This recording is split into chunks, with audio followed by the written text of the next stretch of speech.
Hi everyone, and welcome to In Deep Geek Live. If you're watching live, apologies for the slight delay on the start. It definitely has nothing to do with the fact that the Manchester United versus Arsenal game dragged on a very little bit. Today we are talking about Daemon Targaryen, who is one of the most fascinating and central characters in all of the build-up to and indeed all of the Dance of the Dragons. He is a very important character, not just in why the Dance of the Dragons happened, but also, it has to be said, how it panned out all the way through. So that's what we're going to be looking at today. You'll see the background to me is a fantastic picture. I will give accreditation down in the description, but on the TV show it's going to be Matt Smith playing him. I personally am quite excited about Matt Smith. I know that when the casting announcement came out, there was a little bit of uncertainty there. Daemon Targaryen is a hugely charismatic character. He is both loved and adored and respected, and also vilified and horrific and horrible, kind of in equal measures. He's the quintessential Targaryen in all of this. So I hope that they get him right in the TV show. I'm confident they will, but this is really important that they do, in my opinion. Okay, so let's make a start on this. I normally just let people know what's going on in the wider world of fantasy TV, but this week there's not much been going on. There was the premiere for Witcher season 2, which was great. I wasn't invited, tragically, to this one, so I can't report back, but that will be happening in 2 weeks from now, the actual Witcher season 2. All of it, as I understand, at the same time on Netflix being downloaded. So we've got that to look forward to, but nothing in terms of huge news. So I think what we'll do today is we'll just go straight in with Daemon Targaryen. And Mara Lee, thank you so much for the super chat just before we went on air, saying just a show of love, support, and appreciation for all the fabulous stories and content on both your channels. Thank you for everything you do for us mods and for patrons. And also, you asked a few questions that I think I'll frame my introduction around, if that's okay, Mara, asking how Daemon came to be known as Lord Fleabottom, what he did on the Small Council, how he was given his sword, and so on. So I'll give an overview of who he is.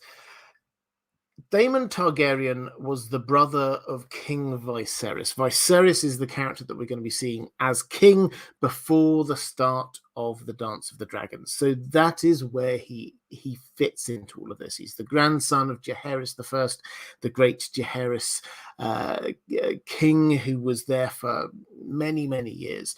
And for a long time, as Viserys' brother, he was the heir to the throne. He was the only male heir. And then even when Viserys had a child, his child, as we know, was Rhaenyra, a daughter. And so through this time, Daemon still clung on to this hope because there was no very clear rules. Yes, they had made rules, but they changed them all the time, the Targaryens. There were no very clear rules on who should succeed. So in his eyes, it's very clear from what we read, in his eyes, as long as there were no male heirs, Viserys had no sons, he was the heir. That was his position. And for a long time, as Viserys was king, then Daemon took on a number of different roles. First of all, he was on the Small Council. First of all, he was Master of Laws, or Master of Coin. Then he became Master of Laws, and then he became the commander of the Gold Cloaks, the Watch of King's Landing. Now, they weren't at the time called the Gold Cloaks, it has to be said. At the time, they were sort of a rabble. This is still relatively early in the Targaryen rule of the Seven Kingdoms. We're only 100 or so years in, and King's Landing at the very beginning had been nothing. So King's Landing has emerged as a city in the last few decades. And Damon was the person to create the Gold Cloaks as a proper force. He was the person who gave them armor. He was the person who gave them some order. And he was the person fundamentally who gave them gold cloaks. It was his idea. He thought that this would bring them some sense of pride in what they did, and that's probably right. He was a good leader in many ways of the Gold Cloaks, and he created a force of 2,000 or so Gold Cloaks there in charge of the Order of King's Landing. But while he was there, he also mixed with not just the high life in King's Landing, not just there in the Red Keep, but he also spent a huge amount of time down amongst the normal people in King's Landing, among the small folk. This is how he became known as Lord Fleabottom, because he enjoyed spending time in Fleabottom. He enjoyed all of the things that you can enjoy in Fleabottom, and one of the things that he enjoyed was frequenting the whorehouses there. And one of the people that he met there was somebody called Miseria, who came from Lys. Now, she will be a really interesting character we'll see on House of the Dragon. She's a fascinating character in Fire and Blood. She became his lover and probably for a long time his closest confidant.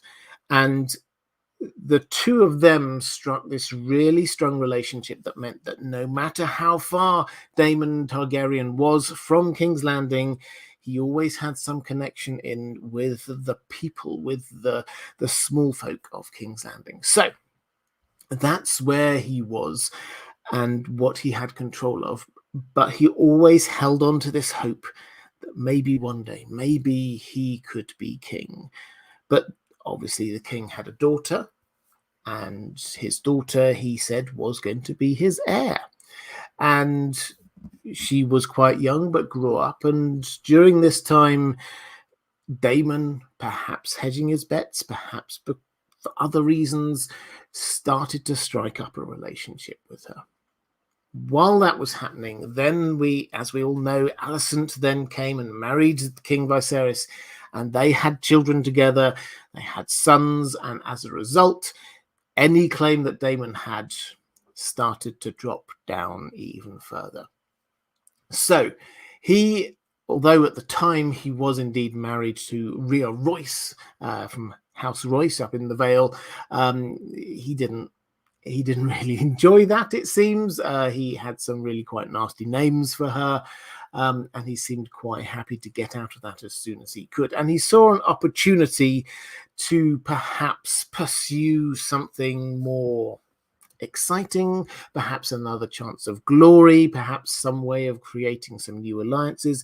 It's never 100% clear with Daemon Targaryen exactly what all of his motivations were, but he came upon the idea of attacking the stepstones. Or when we say attacking the stepstones, perhaps it was more like pushing people away from the stepstones. The stepstones, for those who are unaware, are those islands. There are dozens, hundreds, perhaps even thousands of them between Dawn and the disputed lands over in Essos.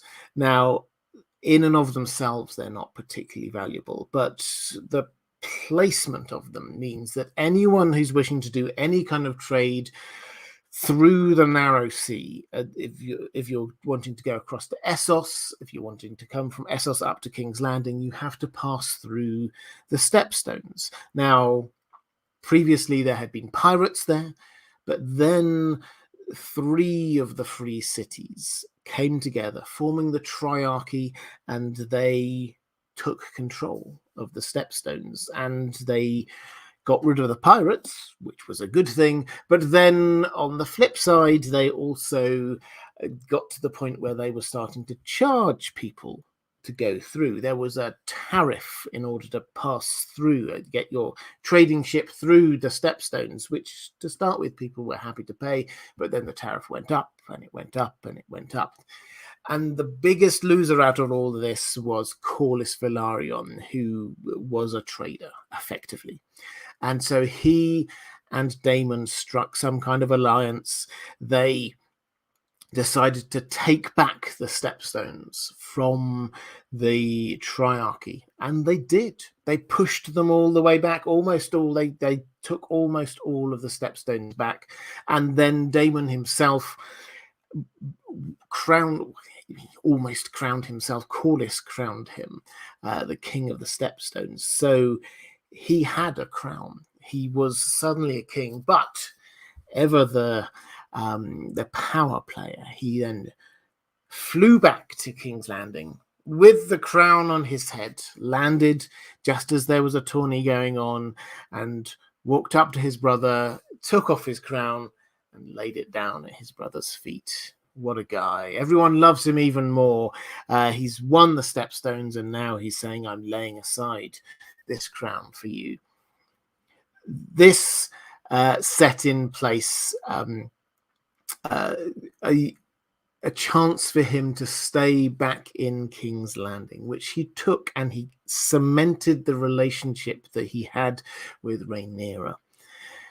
That would become important later, because Daemon married Laena Velaryon, and then he spent some time there, but then she died after they'd had a couple of children, but she died, and then Rhaenyra's husband died. She was married to Laena's brother, Laenor, and then Daemon and Rhaenyra married. So 3 marriages, and it could be argued that Daemon didn't love any of those 3 women.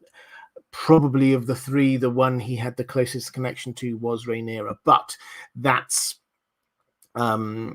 still left quite ambiguous. Fast forwarding then to the start of the Dance of the Dragons. We often talk about this as being a battle between the Greens and the Blacks. Is this between Alicent Hightower and Rhaenyra Targaryen? Where's the rivalry there? The real rivalry, we're told again and again in Fire and Blood, is actually between Otto Hightower and Daemon Targaryen. There was a huge clash of personalities going on there. That was where the real rivalry happened. And Otto Hightower was adamant that Daemon was not allowed anywhere close to the throne, because that would just be, he said, this would just be like Maegor the Cruel, only even worse.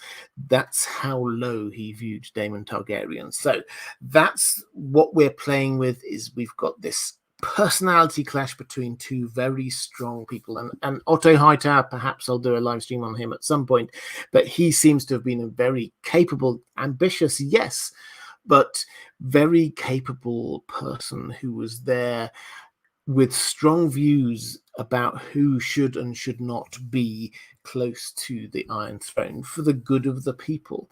And he may well have been plotting to get his daughter in to marry the king, but he also was very keen that Daemon Targaryen should not be anywhere near the throne. So we know about the start of the Dance of the Dragons. We know how that went down.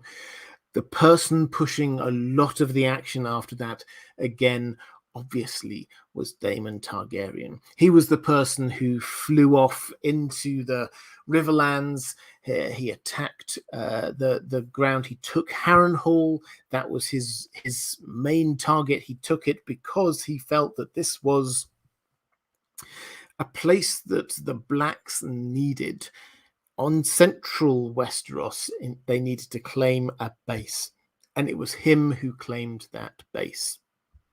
And for all of the battles and fights that went on around, fundamentally the one fight that had perhaps the biggest impact of all of them is the one that he had on dragons against Aemond Targaryen of the Greens over the God's Eye.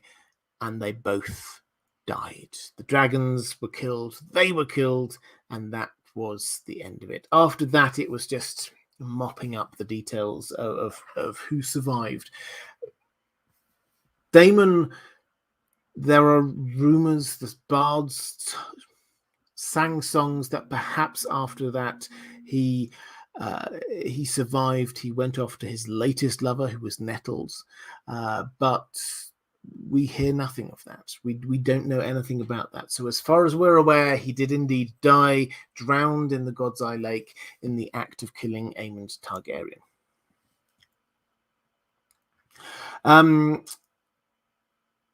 Let's go. I think I've got. Actually, I should probably say I'm aware that I've had some sound issues for the last few weeks. I think I've gone back to where I was 4 or 5 weeks ago with the sound. I've gone back to a different microphone. I hope that sorts it out, but please do tell me if that hasn't. So hopefully it won't sort of dip in and out, as I know it has done a few times recently. Britt Logan, thank you so much. That's an incredibly generous super chat. Thank you. I don't see a question attached to that, but please do let one of the moderators know if there was a question. I didn't see that. I think that's me caught up on questions in the chat. So what I will do, Canadian Fantasy Corner saying your audio is great. Thank you. I appreciate that. Hope that that's going to stay the case all the way through. Okay, let's go to some questions from my patrons. Question from Vance saying, hello, Robert. Prince Daemon was a prince, a knight, a master of laws, a master of coin, commander of the city watch, protector of the realm, and king of the stepstones. Is this the most impressive curriculum vitae in the Seven Kingdoms? It's yes. I think is the short answer. George R. R. Martin elsewhere described him as being grandson of a king, brother of a king, father of two kings, grandfather of two kings, and yet he was himself never king, unless you count king of the stepstones. He paints him as being this central charismatic figure through the Targaryen reign, the kind of person who is sort of like a hinge in the Targaryen rule. He is amazing. He is fantastic. He's hugely gifted, but at the same time, he's also all of the bad things that Targaryens can be. He's arrogant. He's conniving, he's manipulative, he thinks he's better than everyone. So that's who he is. And George R. R. Martin, he's done, while he was thinking about doing the Fire and Blood, he did two not really short stories. They're, I think he called them novelettes. They're even shorter than novellas, but one of them was The Rogue Prince, which he adapted and then included as a chapter in Fire and Blood a bit later. But George R. R. Martin loved this character as somebody worthy of a story in and of themselves in this history of the Targaryens. So that's how much he liked him. That's how important he thought he was. He didn't do a story about Criston Cole. He didn't do a story about Otto Hightower. He didn't do a story about Aemon Targaryen. He did a story about Daemon Targaryen because he thought he was the central character. And reading through Fire and Blood, it has to be said, you start to get the impression, the more times you read through that section, you start to get the impression that this wasn't so much a personality clash between Alicent and Rhaenyra. It was a personality clash between Otto Hightower and Daemon Targaryen, which started very early and just carried on. It could have got a lot worse a lot earlier, but actually it bubbled over to create these two camps of people, which became the Greens and the Blacks, who were coalescing behind it's hard, it's probably not fair to say the proxies, but for this original grudge, they are the people behind which they stood in order to allow the grudge to go out into a civil war.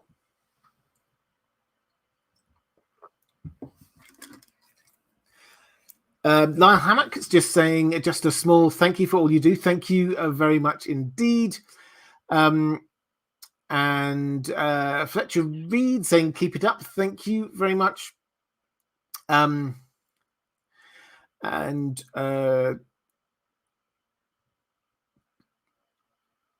So Canadian Fantasy Corner saying, Robert's view is that Damon and Otto's enmity bled over into Rhaenyra and Alicent's. Yeah, I think it did. That doesn't mean that they were the only cause. There are many causes of the Dance of the Dragons.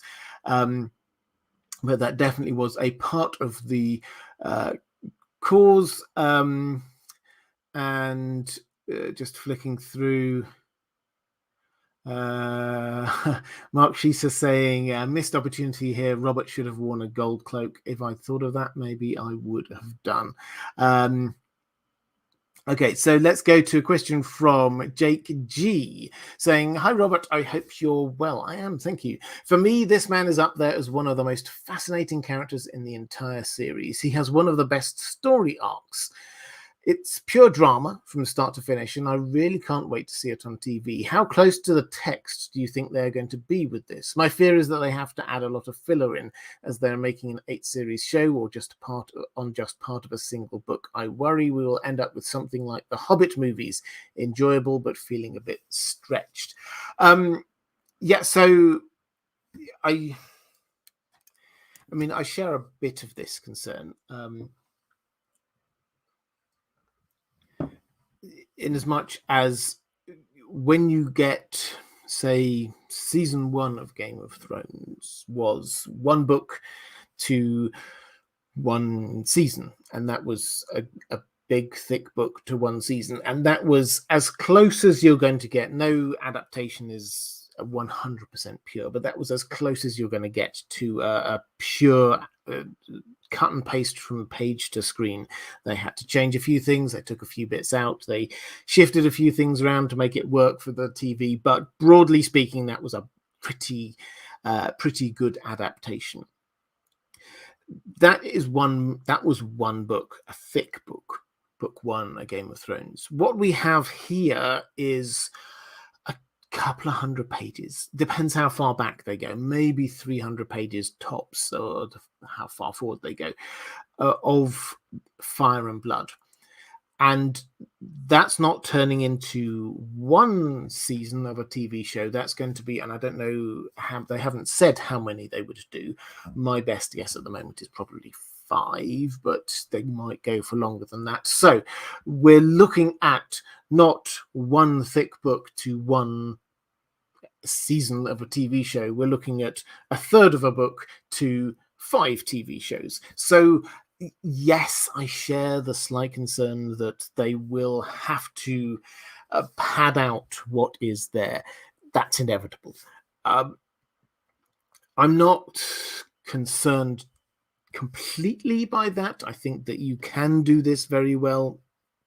For those who are watching Wheel of Time, I'm up to episode 4. No spoilers here, but what I will say is that the bits so far that they have moved away from the original text are the bits that I've enjoyed the most. So I've got no complete problems with the fact that you sometimes shift away from the original source material. And anyone who is as much of a geek about Lord of the Rings as I am will know that just take the Fellowship of the Ring, which was an amazing film, and I think everyone will accept that's pretty much as good as you're going to get in terms of taking a book and making it a film. That had huge amounts of differences. So just in and of itself, the fact that you have to make changes to the source material or add to the source material in order to put it onto a TV show does not necessarily mean it's going to be bad. But obviously it means that you're going to have some concerns. I think that season 1, out of all of them, I'm probably the least concerned about as an adaptation, because there actually is a lot going on there. And the further into the Dance of the Dragons you get, the more it's about, there was this battle and then there was that battle. The build up to it, which is probably what season 1 is going to be focused in on, the build up to it has got huge amounts of detail about events, characters, I'm not too concerned about this.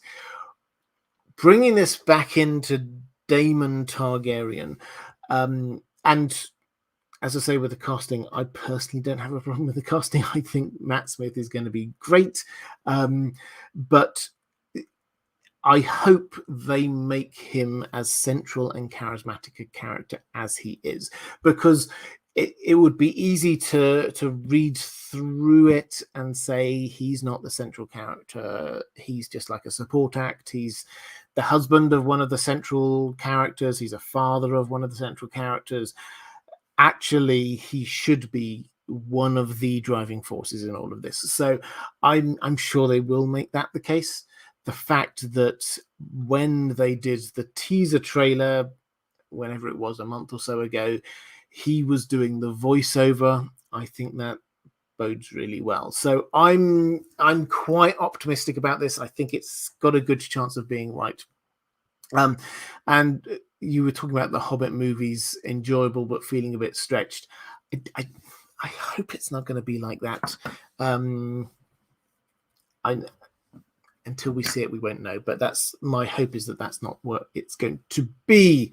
Andrew Kay saying this show sinks or swims on the Daemon Targaryen Matt Smith performance. Well, I mean, I don't know if I would go quite that far, but I think that if that goes wrong, yeah, it doesn't bode well. Fletcher Reed saying, I refuse to believe that Game of Thrones went beyond season 4. I understand where you're coming from. Sarah, awesome source, thank you so much. Saying, do you think it's possible that Nettles and Damon had a bastard baby? Perhaps descendants of which are Hill's tribesmen or even clan leaders? I know we'll likely never find out, but it's a fun idea.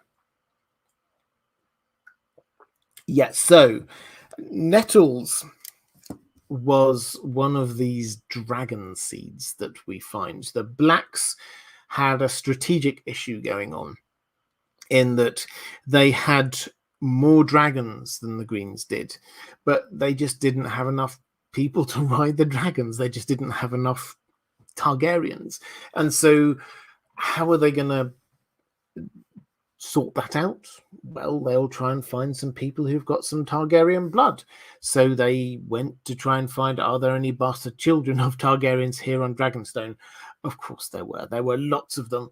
And they found a couple who were almost certainly Corlys Velaryon's bastard children, a couple where who knows where they came from, and Nettles, who George R. R. Martin goes to reasonable pains to ensure that we're aware that Nettles did not look like a Targaryen at all. We're left to draw whatever conclusions we want from that, but it is indisputable that Nettles did indeed bond with a dragon, sheep stealer, and then flew on the dragon and was, it would appear, pretty good at flying and fighting on top of a dragon.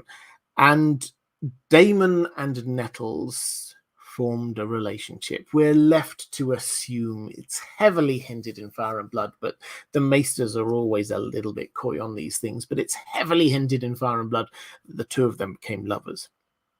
And Rhaenyra became a little bit jealous. Again, we don't know. She must have known what Daemon was like, but she basically ordered Nettles to be killed, and Damon and Nettles managed to get a little bit of a head start on this, and she flew off, and she headed off to the Vale of Arryn, to the Mountains of the Moon, and Damon headed off to what was ultimately his death. He was going for a showdown with Aemond Targaryen, which led to the battle above the God's Eye Lake. Now, might Nettles have been pregnant? Maybe. We don't know. There's no real evidence for it. There's no real evidence against it. So I don't think we can say for sure one way or the other. What would have happened to her child or children afterwards? Probably, yes, they would have become part of the hill tribesmen, the mountain clansmen. over in the Vale. It's hard to say one way or the other. There's nothing that hints that that's the case, but also there's no evidence against it. So I think it's one of those things that if you want to believe that, then fine. I think George R. R. Martin has left it open for you to believe that, but he hasn't suggested it one way or another.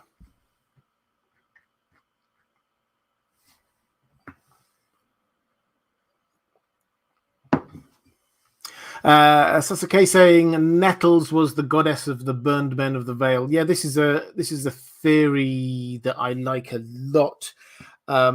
So what we do know about Nettles is that after the end of the Dance of the Dragons, that an army went in to the Vale and they passed through the Mountains of the Moon. They sort of headed off the track for a little bit and found a dragon.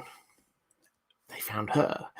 With her dragon, with Sheepstealer, and the dragon burned a few people, and then she got on the dragon and then flew off deeper into the mountains.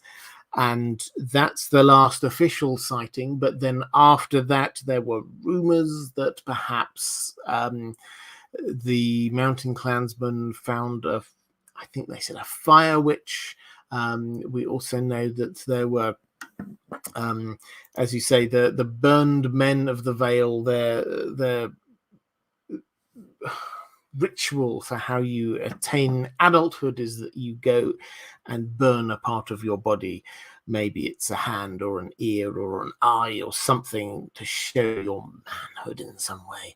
And that was their sort of ritual. Where might this have come from? Might it be because there was, as we heard, a fire witch, a dragon out there? It makes a lot of sense to me. We don't know, but it's the kind of thing that feels about right. It's the kind of thing that is the world building that George R. R. Martin likes, which is that he doesn't join up all the dots for us. He doesn't say this is why that happened. He's always, even in Fire and Blood, it's always this is written from the Maester's perspective. Would they know the truth of that? No, of course they wouldn't. So he can't say that. It's not an omnipotent perspective telling us exactly what happened. We're left to join up the dots. And I like it. It's a good idea. It seems about right. We can't prove it one way or another. But yes, it seems likely.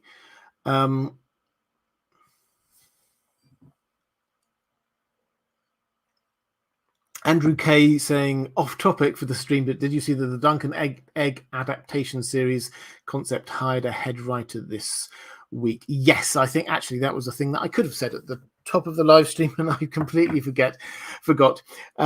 We know that there are a lot of adaptations of Game of Thrones world, TV shows, movies, whatever, in production with HBO at various levels. Obviously House of the Dragon, it's the only one that's being properly greenlit, and incidentally they're still filming it.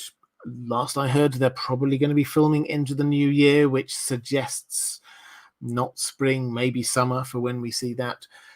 But there are who knows how many others. George R. R. Martin hinted there might be as many as 8 out there. The latest we heard just today was that they've hired a writer, for Duncan Egg. We don't know what that's going to look like.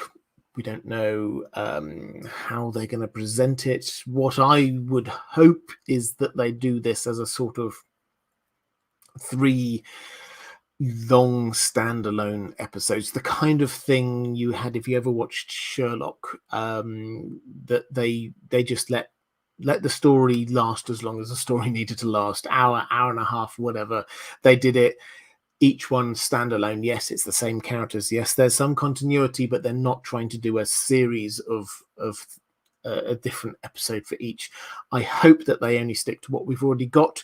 I'm very happy for the other TV shows, from one about Corlys Velaryon to go wherever it wishes, one about Nymeria to do what it wants, as long as they sort of stick to the broad skeletons of what we've got, but Dunk and Egg, I think, because the stories are there, because they're so loved, I think they should just stick. For those ones, they should just stick to what we've got. But yes, this is second, maybe the third different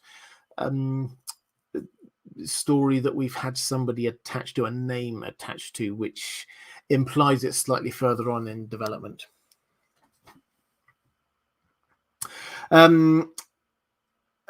Kelsey Sunshine saying Chris Patch will play Dunk and Egg and everyone else. Let's hope not. Let's go to a question from one of my patrons, James Horner, saying, "Hi Robert, if things had gone differently and Rhaenyra had died in childbirth and for some reason Aegon hadn't tried to take the throne, do you think that Rhaenyra's 3 eldest sons would have been safe from Daemon, given that they were bastards? Daemon's sons would have been legitimate heirs to the throne. A lot of people who were in Daemon's way conveniently died in the run-up to the war." Yeah, again, this is one of those things that's it's never said. That there are hints, but it's never said. But there are a lot of people, as you say, who were in the way of what Daemon Targaryen seemed to want, who mysteriously died. So Daemon's wife died, and then Rhaenyra's husband died, and then Rhaenyra's lover died. That meant that Daemon and Rhaenyra could marry. That seemed very, very convenient, all in a very short space of time. We know that he had some way in to assassinate people through Miseria, because then we get Blood and Cheese. That was him proactively saying that, leave it to me, I know some assassins, which in and of itself is a little bit suspicious. So he definitely did know assassins. I think it's more than hinted that at least one of those 3 very convenient deaths was probably down to Daemon Targaryen. But were all 3 of them? It's not sure. Would, if the Dance of the Dragons hadn't happened, and if Rhaenyra's children had ascended to the throne, would Daemon have assassinated them in order to get his children on? It's possible. He was a pretty horrific guy at times, it has to be said. He was very happy just randomly murdering people. So would he happily hire assassins to kill his wife's children so that his children could go on the throne? Yeah, I think he probably could. Would he? I don't know. It really depends on the situation. I think it depends on whether or not he would be in a position of power. He was all through this always power hungry, always wanting himself to be in a position where he could have control. If that took him away from power, then I think he would do something about it. If it brought him more power, then I think he would probably be okay with it. Okay, let's quickly flicking through the chat. Andrew Case saying it's easy to do with Dunk and Egg given there is such limited material. If the series is popular and well made, the temptation would be too great to extend it. Yes, I agree with that completely. Although the fact that George R. R. Martin is involved in all of these adaptations, I think is quite positive, because if you taking a step back, the fantasy writers have there's quite a broad range of how much in control of what happens to the adaptations of their stories do they want to be. Now, J.R.R. Tolkien is obviously long departed from us, but the Tolkien estate is very famous within particularly the content creator community for coming down very hard on absolutely anything that goes away from Tolkien's written word. They are very strong in just vetoing anything that goes against what's there. Tom Shippey, who's an eminent Tolkien professor, was hired at the start of the process for creating the Amazon TV show, and his take was they can do what they want in the gaps in information we have, but they can never go against something that Tolkien wrote. That's a very strong line. At the other end of this, then we get the writer of The Witcher, Andrzej Sapkowski. I always mispronounce that. Apologies to any Polish people listening. But he has got an incredibly hands-off approach. He has said to the creators of the Witcher TV show, just tell me what you're doing. Give me advance notice so it doesn't catch me by surprise when I watch the TV show. Other than that, they can do what they want. That's an incredibly hands-off approach. George R. R. Martin seems to be somewhere in the middle when it comes to the adaptations of his work. He wants to be an executive producer or equivalent on everything that's happened. Maybe he was stung a little bit by the last few seasons of Game of Thrones. I don't know, but it's very clear. He said again and again and again when talking about possible spin-offs that he is in conversation with the showrunners, he is talking to them, he is guiding them, he is going to have an input into what happens. So I think that puts him in a strong position to say, you can do what you want with these other things within these parameters. On Dunk and Egg, I've written 3 stories. You can do 3 stories, no more. So I have reasonable hopes for that.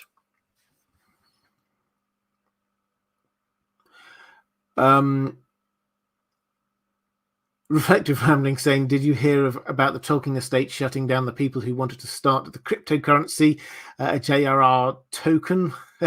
Yes, I did hear about that. That's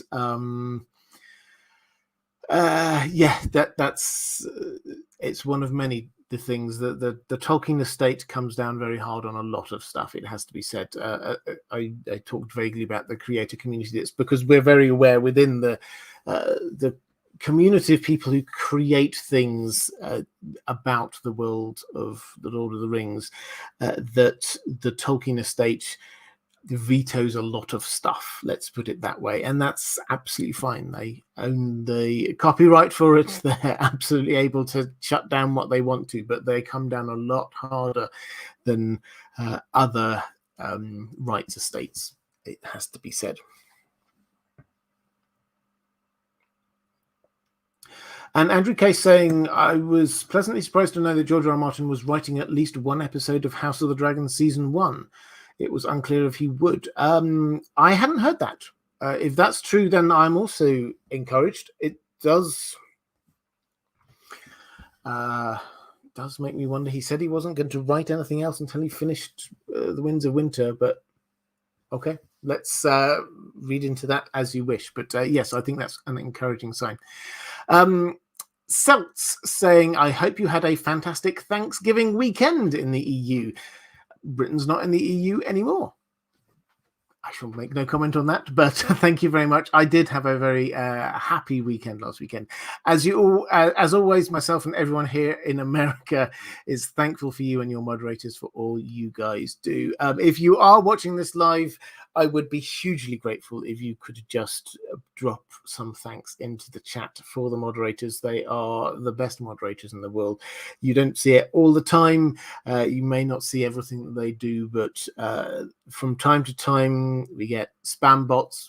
If a TV show is on, there are people trying to put spoilers in there. They do an astonishing job. So guys, please just send a little bit of love to the moderators. If you are watching this live, I would hugely appreciate it. And thank you from me personally, moderators. But anyway, let's get to the question.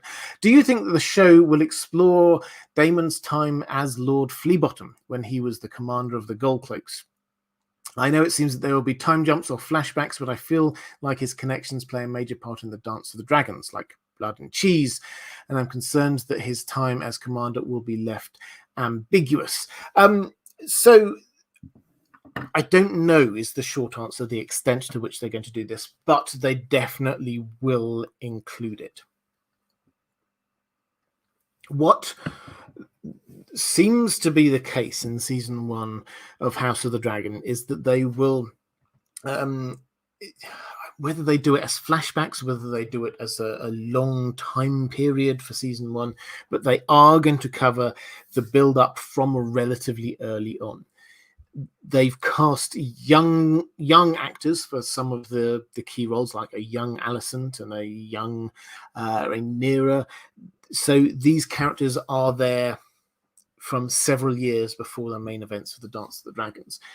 Again, we don't know whether this is flashbacks, we don't know whether this is build up, but over the course of 10 episodes, which is what we're given to understand they're going to be doing, then I think that gives enough time for a proper build up to war.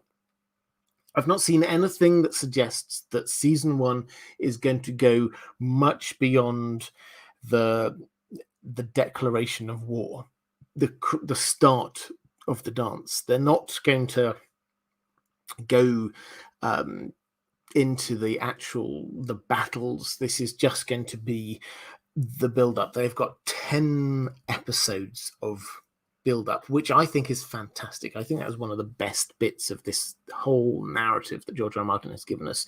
So will they include his time as commander of the Gold Cloaks? I don't know whether they will give us a few episodes of him being the commander of the Gold Cloaks, but I think that they will definitely make sure that we are aware. By the end of season 1, we will be aware that he has got connections in King's Landing, because, as you say, this is quite important, because otherwise you've got two camps who are completely different, completely set apart in completely different places.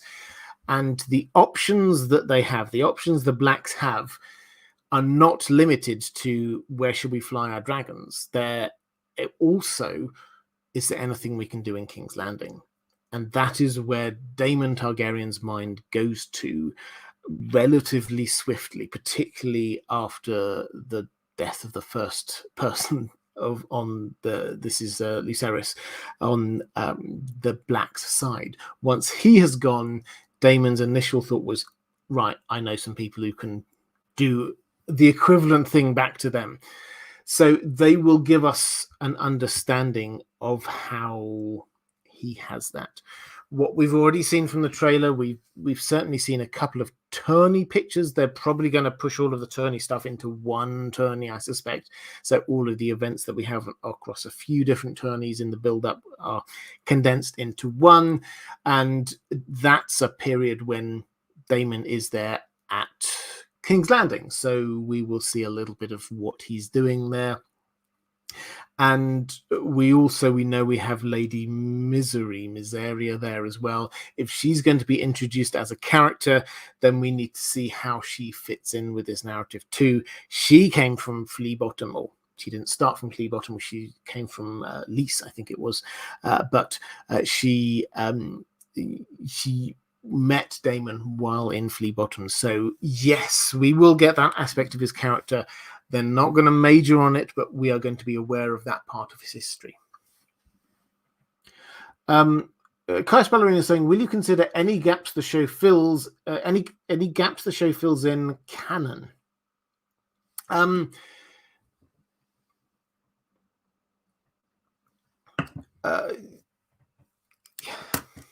think this is an interesting question. I would count them as show canon, personally. I think that there are different types of canon here, and I think George R. R. Martin has established that. You can go a number of different ways. The Witcher universe seems to be trying to bring everything together into one canon for the books, the video games, and the TV shows, trying to sort of bring it into some kind of combined canon, which is one way of doing this. The Lord of the Rings seems to also have a clear line of what is canon, with there are some bits that the TV show or the films had to do slightly differently, but accepting what actual canon is.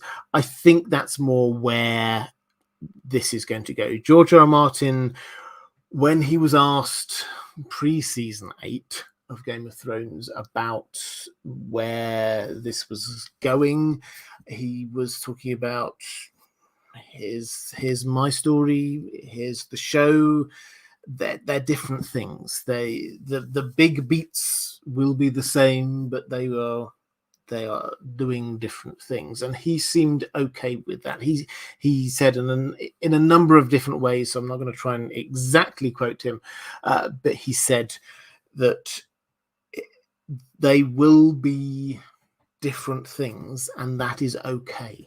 That is okay for there to be a Song of Ice and Fire version, the books, and Game of Thrones, the TV show version. He was all right with that.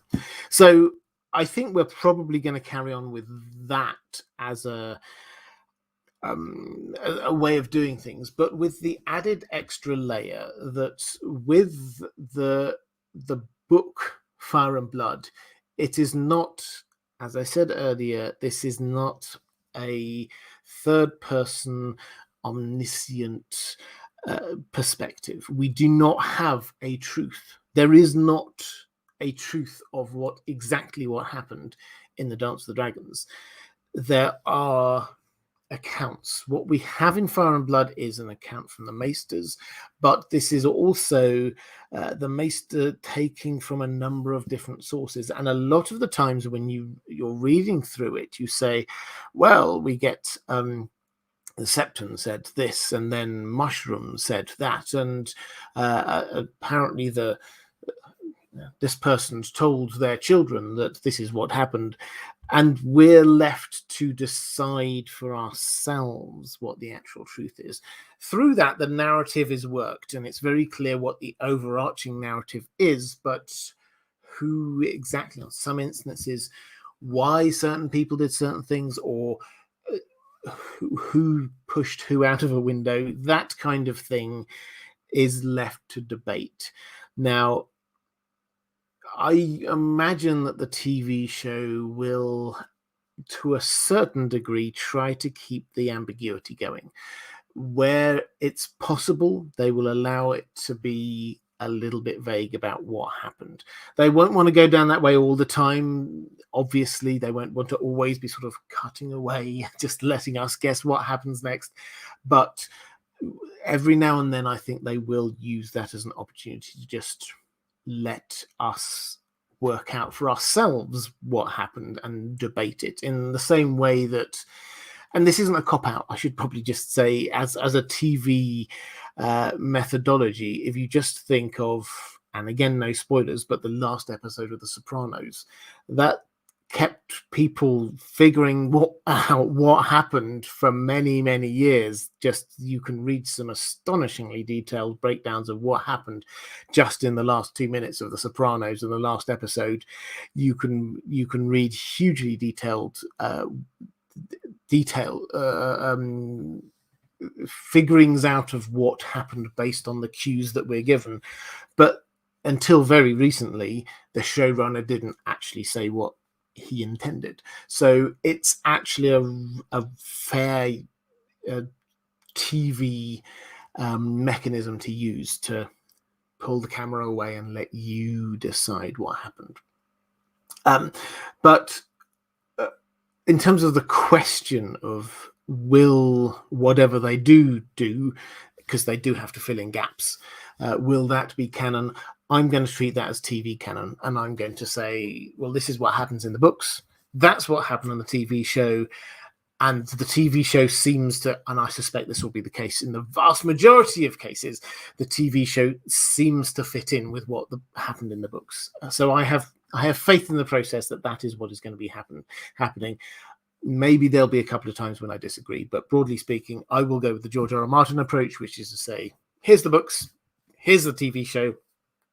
Both are legitimate ways of expanding on the story.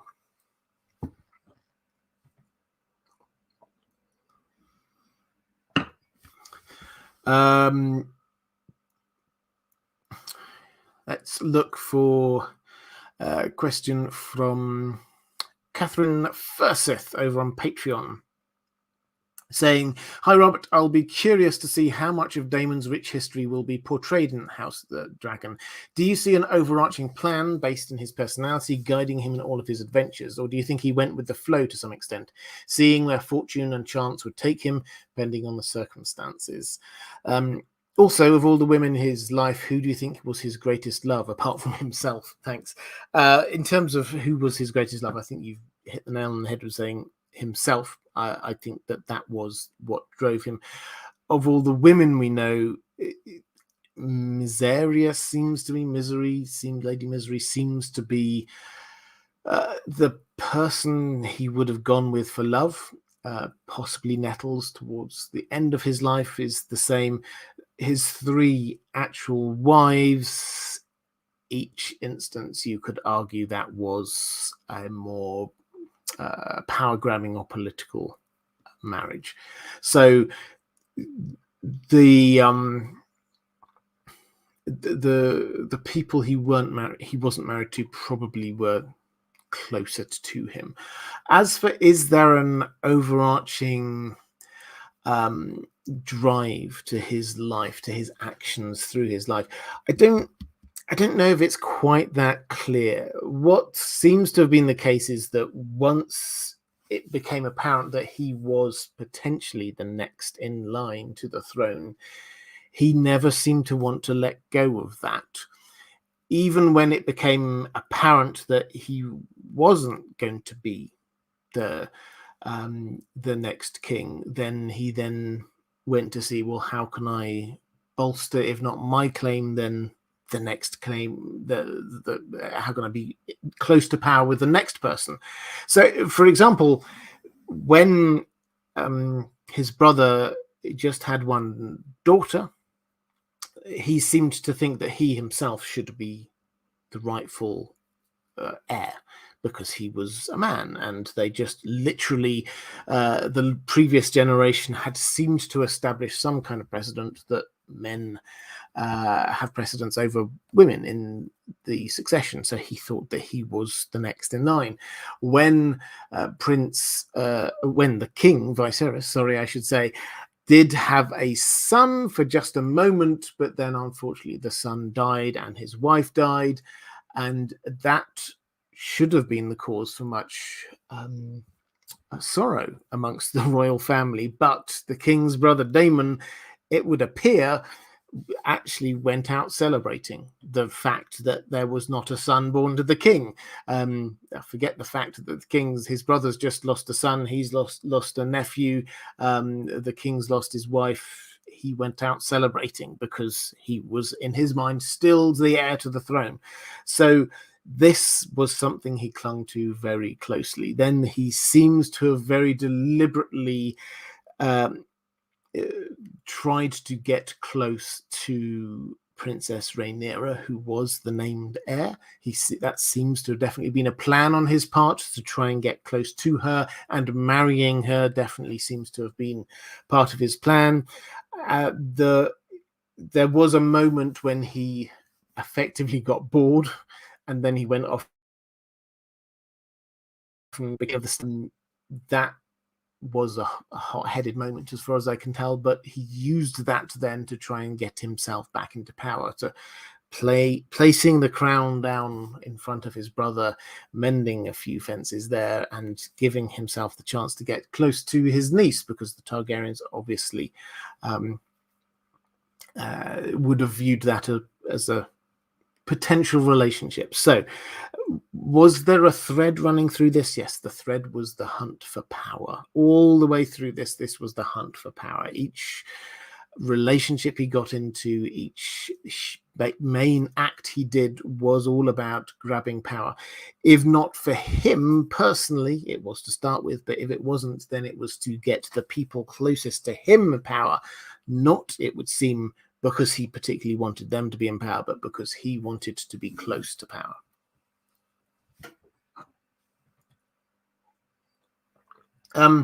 This is a good opportunity to just say patrons, thank you. I genuinely can't do what I do without your support.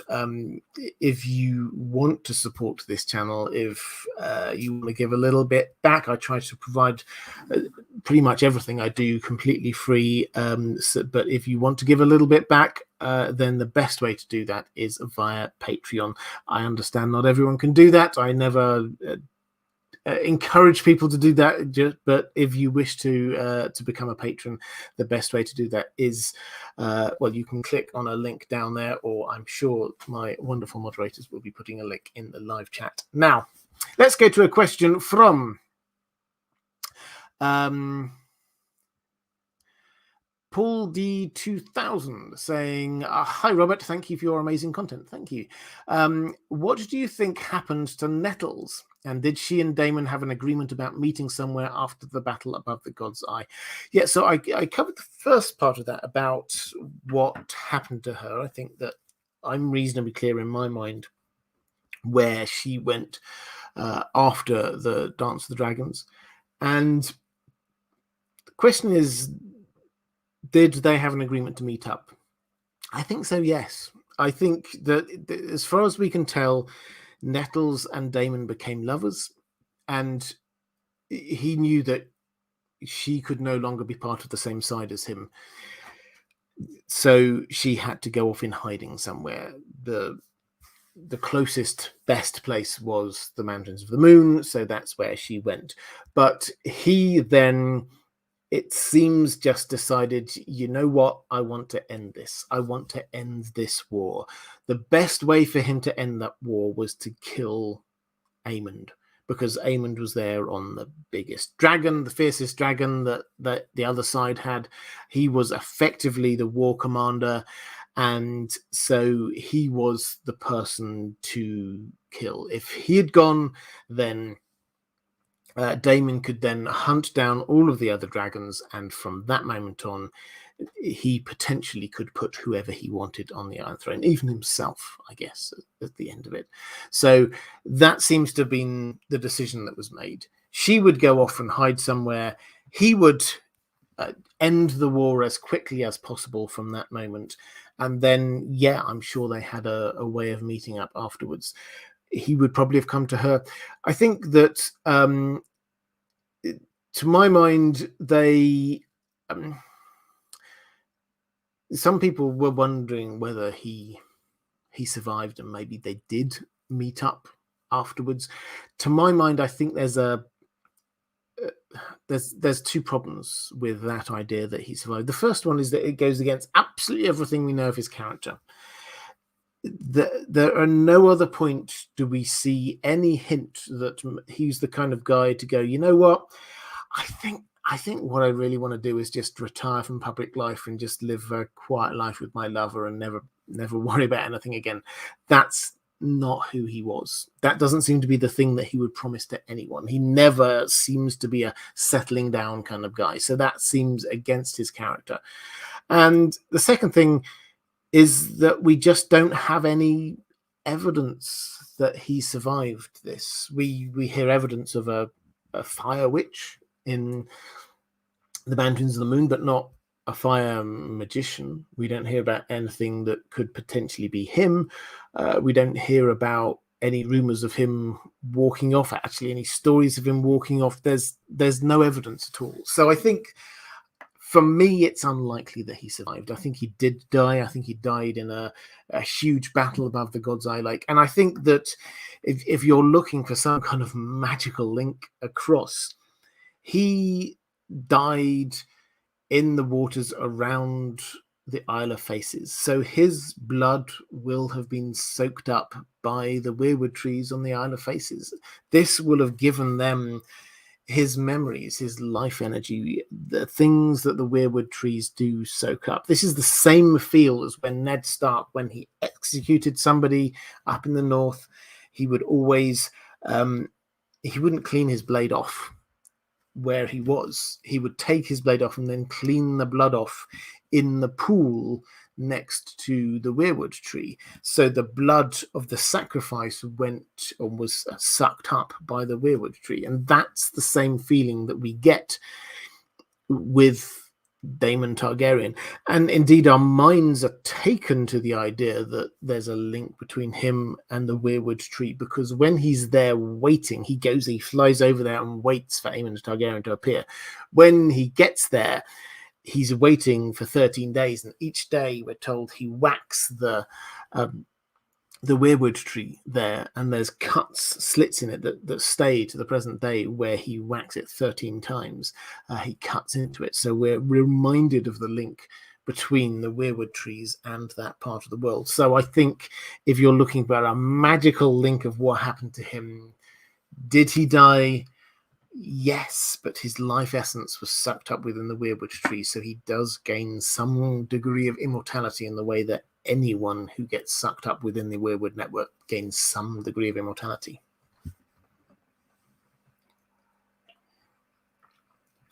Reflective rambling, picking up a question. Thank you. I love it when people do this. Thank you so much. Picking up a question from Mike Hall. Was Otto Hightower morally justified in trying to keep Daemon from the throne?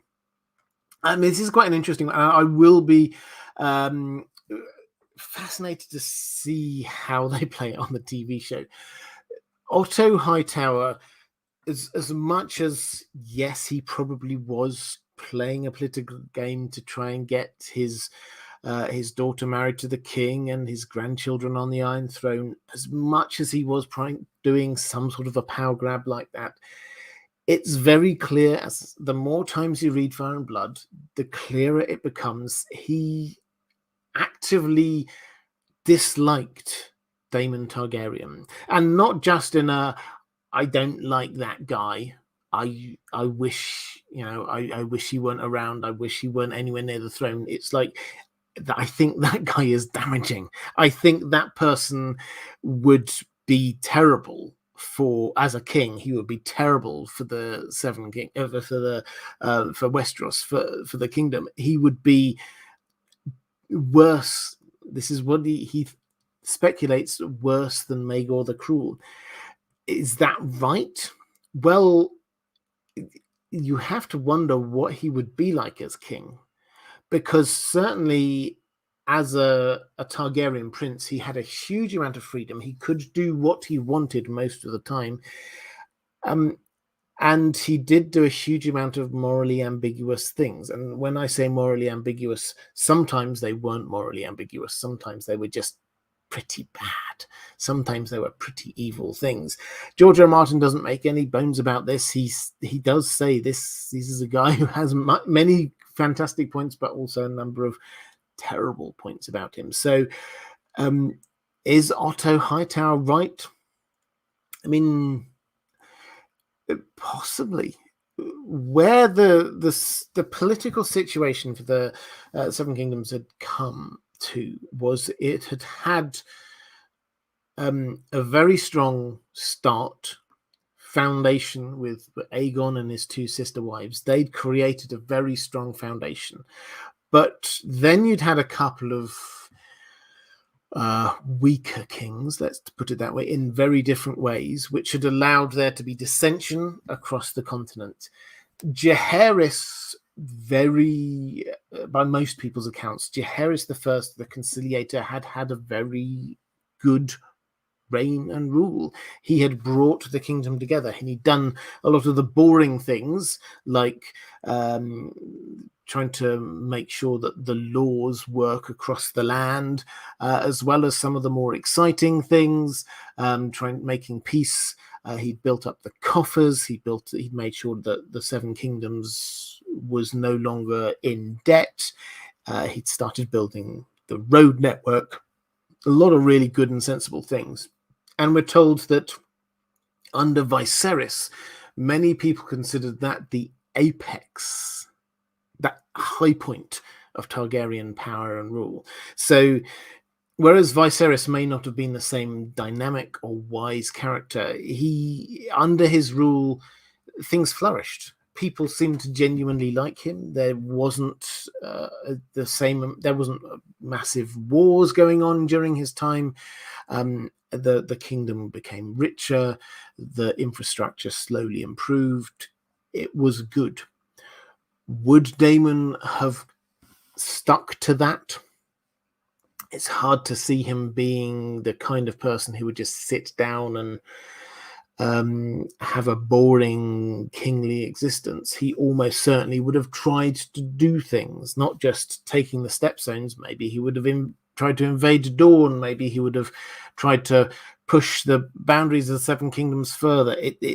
He seems very unlikely to be the kind of person to just sit back and accept things and slowly grow things and do the boring things of government. So was Otto justified? From his perspective, yes. Without a crystal ball, it's hard to know exactly what was happening, but Daemon would probably not have been a good king. It's probably the best way of putting it.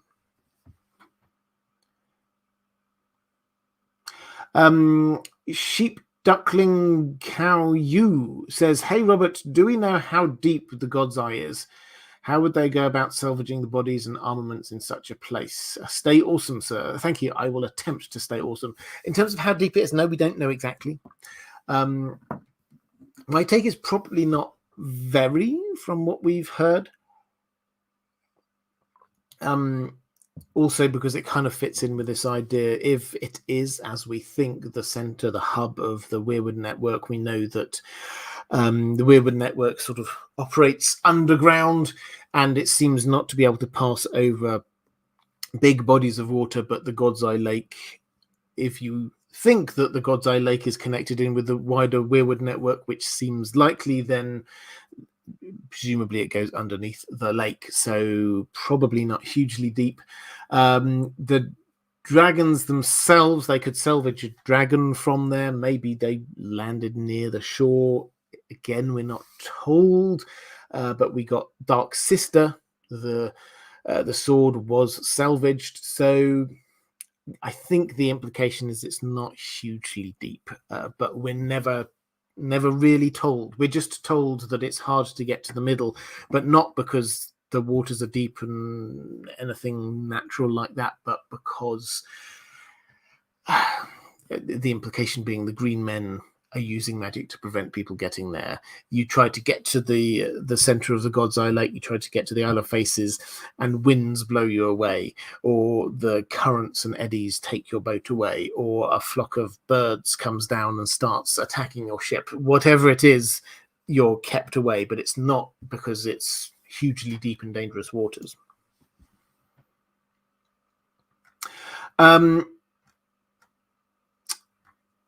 Okay, I think that's me caught up in the chat.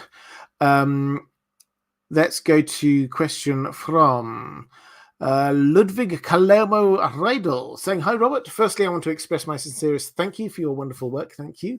As a fairly new follower of yours, I love to listen to you while biking to university for the last months." Well, it's a fantastic way to listen to me. Thank you so much. I love hearing how people listen to me while biking to university. Is a fantastic one.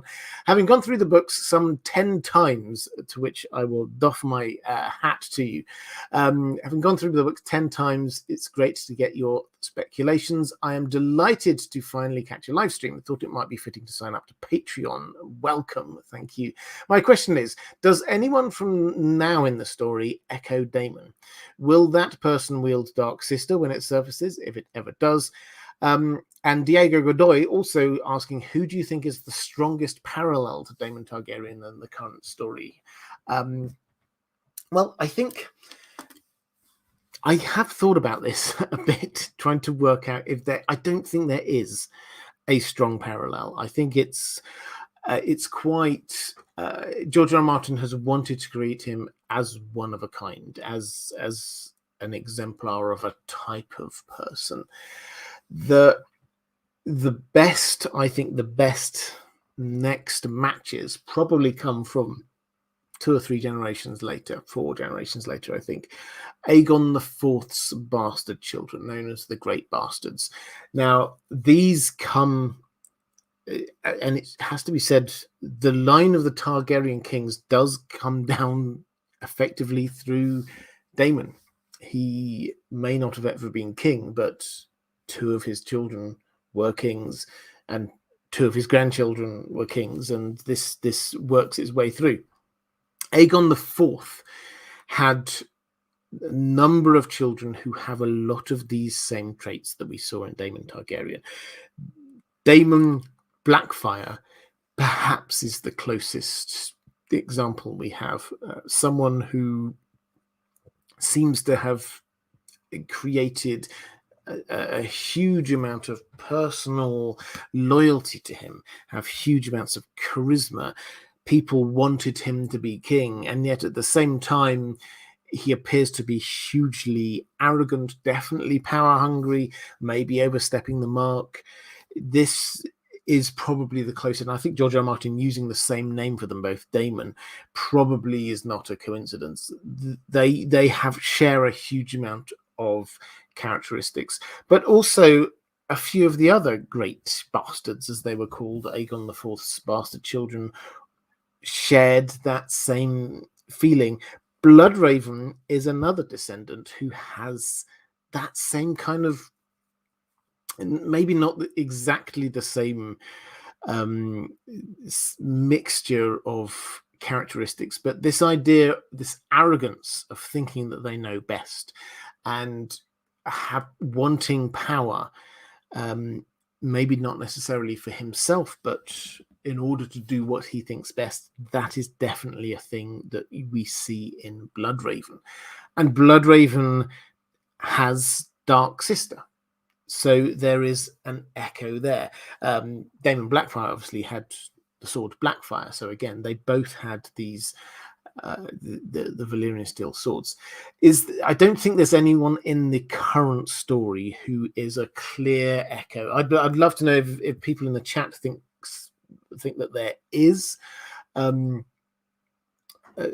Jaime is probably the closest in terms of a great fighter, someone who has personal charisma, but at the same time is capable of some pretty horrific acts. So, I mean, if I had to pick anyone, Jaime's probably the closest. But I don't think there is a clear analog to him. I think George R. R. Martin was, and he's able to do this. I know a lot of the times he does create characters that echo, but he was trying to create a unique character, in my view.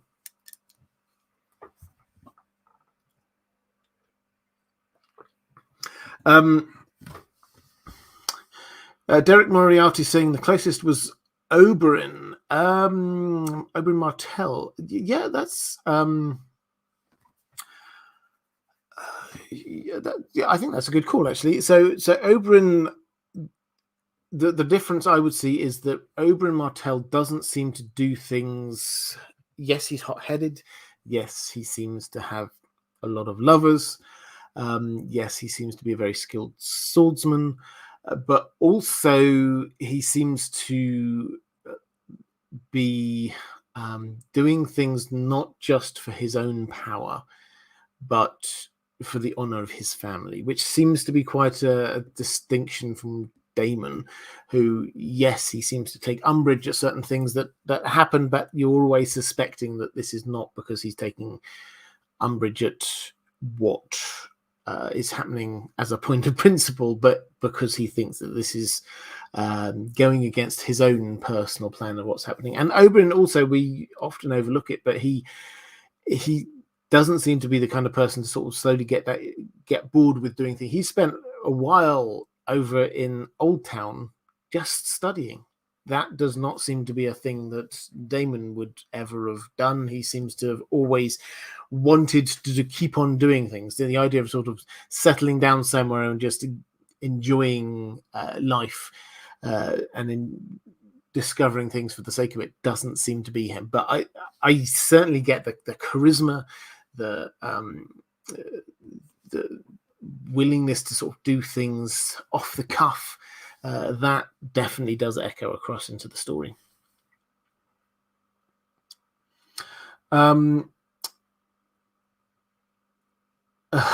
Mark Shisa was saying, I was wondering when Bloodraven would enter the discussion. It's never a good discussion unless you start talking about Bloodraven at some point. Kolnitsky is saying Daemon Blackfire was never a Targaryen. Well, it depends on your perspective. He was legitimized, and on his legitimization, legitimized as a Targaryen, and on his legitimization, he took on the name Blackfire. I think my take is that whereas he may have had the surname Blackfire, he was effectively a Targaryen as much as anyone else. Let's go to I've got maybe this was going to be a shorter live stream this time. I've got a couple more questions from my patrons, but I'll try and pick up as many extra questions in the chat as I can. So do drop some more questions down in there. Question from Lady Pushkins, which is a bit off topic, but saying sorry about being off topic, but something's bugging me. You've answered questions about time-traveling Bran, or more so the fact that he can look at the past and affect things. The Hodor incident and the Tower of Joy, that's on the TV show. I think Bloodraven knows that Bran can affect the past and how powerful he is, and is worried about this, hence his insistence that the ink is dry. What do you think George R. R. Martin is showing us? Why do you think George R. R. Martin is showing us the damaging effect Bran can have on the past? Do you think there's going to be something else in the books that Bran does regarding the past and the effect of present events? Or might Bloodraven have messed up things? So I think this is a fascinating question, because we often look at the books with the knowledge, we can't help but look at the books with the knowledge we have from the TV show. In the books, Bran has not actually been with Bloodraven all that long in terms of chapters or time. And so when Bloodraven's saying you can't affect the past, the ink is dry, he doesn't this isn't him telling Bran, no, you didn't, you can't affect the past because you might think you're doing it. He's just saying that's something you can't do. But we have seen the hints that Bran can. Now, what is this leading up to? Well, almost certainly Hodor. This is, whether it goes beyond is another issue, but this is going to be a huge thing. It was a huge thing on the TV show when it happened, but also this is a huge thing in the books when it happens. This is Bran who showing that he can influence the past to influence the present, and that is, it's not just Hodor's not just oh, okay, he can do that. What does this mean for the future? This is the thing which we're building towards. Maybe there'll be something else going on later on. I don't know. We're not 100% sure of that. We certainly see hints of him interacting with various people in the Ned. Theon thinks he can hear the weirwood trees talking to him. Jon in his dreams. So there definitely seem to be moments where Bran is doing this. This is leading up to Hodor. This is going to be a big thing. The question is there going to be something more? And I don't think we've got the clues to that yet. Okay, let's go to the chat to see what we've got going on in there.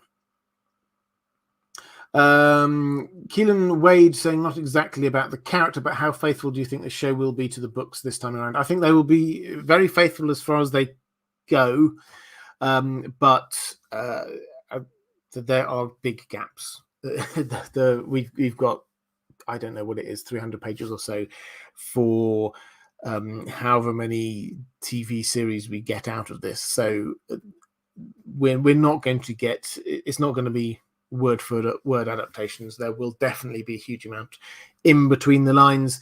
There will be some characters who we get some things about in the books, like Kristen Cole, like Larys Strong, who will turn into quite important characters when you actually expand out the TV show into what it must become. Those characters in particular will have huge roles, but we don't get huge amounts about them in the books, not what we get about Rhaenyra, say, or Damon.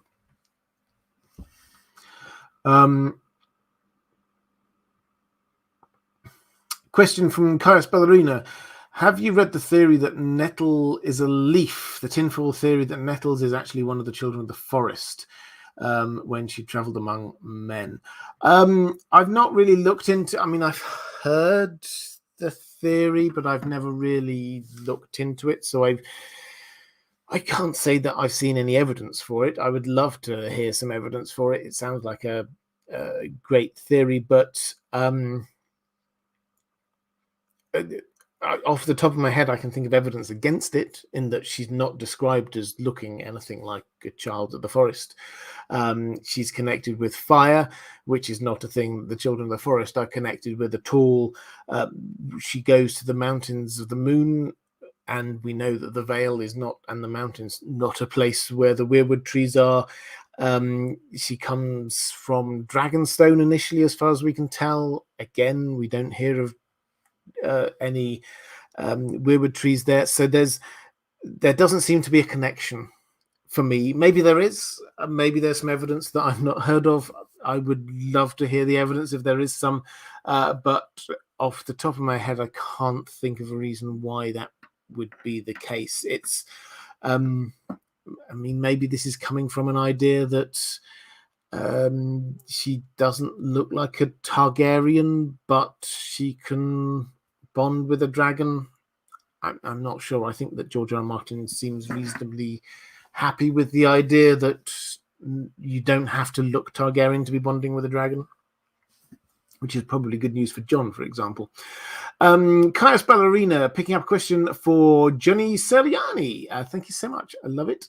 If I recall correctly, Kristen Cole beat Damon in a melee at a tourney at some point, and it is said that he knocked Dark Sister from his hand. Why would they use loved weapons in a melee? Yeah, actually, I'm pretty sure I tweeted out a random thing. Let's see what I can see. It was a quote just when I was preparing for this. I saw a random quote from, here we go, from the House of the Dragon trailer. If you have a look, if you follow me on Twitter, if you don't follow me on Twitter, have a look for Deep Geek on Twitter. There was a still from the trailer, the teaser trailer that we've got, which looks like it's in a tourney, in the melee, in a tourney. It's definitely a Targaryen, definitely against somebody who, although that still doesn't show it, looks like they might be wielding a Morning Star. And there's a quote from Fire and Blood that said, at this tourney, Sir Criston knocked Dark Sister from Prince Daemon's hand with his Morning Star, to the delight of his grace and the fury of the prince. So this is a thing which happened. And it's also part of a bigger narrative. Kristen Cole and Daemon Targaryen, as I say, I'm sure Kristen Cole will have his role quite beefed up for the TV show. But there is quite a lot of tension between the two of them. Kristen Cole, for those who do not know, he became a member of the Kingsguard. He became very close to Rhaenyra. She asked for him to become her personal guard within the Kingsguard. This was allowed, so he followed her around everywhere. She seems to have been devoted to him and him to her. And then something happened, and this is one of these moments where Fire and Blood gives a number of different interpretations of events and leaves it to us to try and decide for ourselves exactly what happened. The more salacious mushroom, incidentally, is always the most salacious, suggests that he came to her and tried to persuade her to go off, elope with him, and the two of them could marry, or perhaps she went to him and tried to sleep with him and he was having none of it. But whatever happened there, then the relationship they had was broken, and from that moment onwards he was no longer in Team Rhaenyra. He was very much in Team Alicent, and Damon seems to have had a huge part in this. Again, people close to Rhaenyra. Damon seems to have a close role, and they seem to sort of disappear from the scene. Coincidence? Probably not. But in terms of the question, why would he take Dark Sister from his hand? I mean, this is a really interesting question. Why would you take your Valyrian steel blade into a melee combat only if you absolutely wanted to win or do some damage? This, I think, is probably the kind of thing that tells you a bit about his character. It's sort of soft world building by George R. R. Martin, because he could have just said, and Daemon Targaryen was defeated by Criston Cole. But by letting us know that Daemon Targaryen took this hugely impressive weapon into the combat, that tells us a lot about who he is and how much he wanted to win. Perhaps he even wanted to kill Criston Cole there and then. I don't know. That's pure speculation. But he took Dark Sister in. Why? Because that's the kind of thing that Daemon Targaryen did.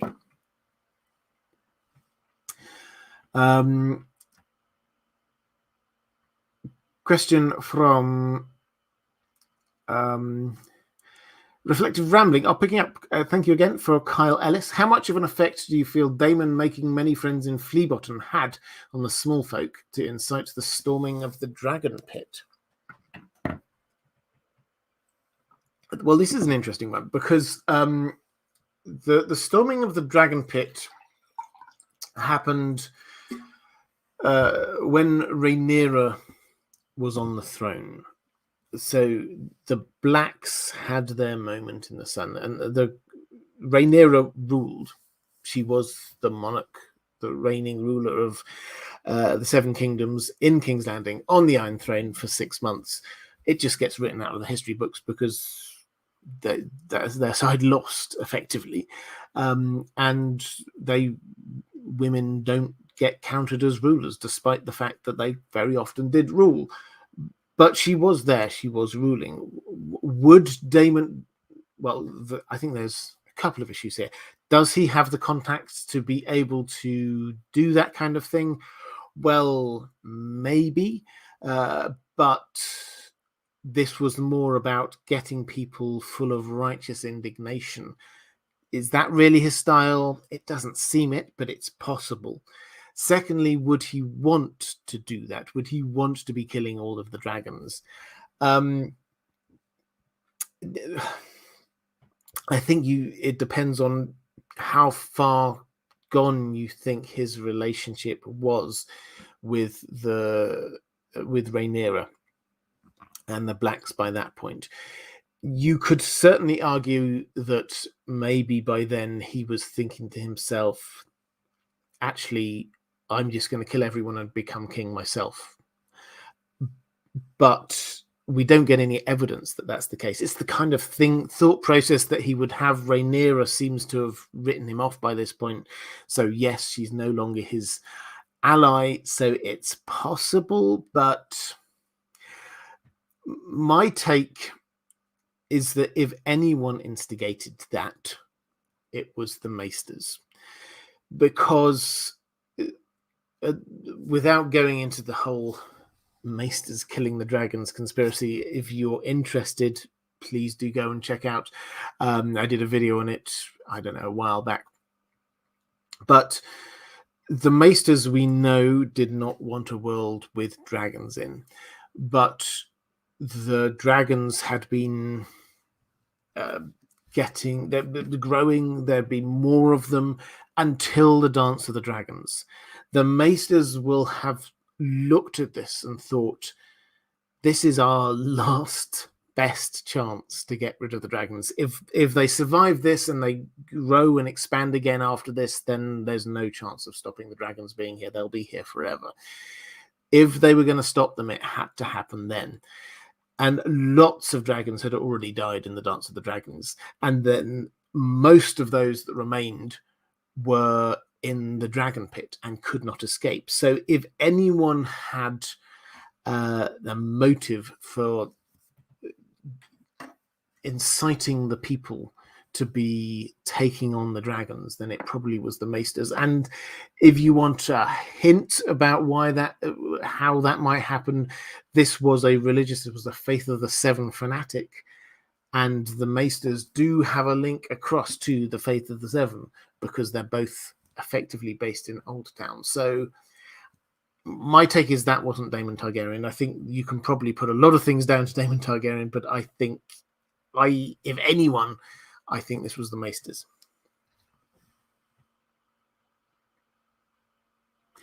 Andrew Hartline just wanted to say thanks for the great content. Thank you very much. I hugely appreciate that. Damon Valarion, the Black Kelpie of Winterfell, saying, make your confession, Robert. Baela or Rhaena, which Damon's girl would you choose if you could? By the way, I was legitimized. Damon Valarion. I wouldn't choose. I will sidestep that one. Thank you though. No need for a confession from me. It has to be said. Reflective rambling. Ines Oliveira talking about Daemon Targaryen. Do you believe that he actually loved the king, his brother, since their relationship was quite unstable? I think he did, but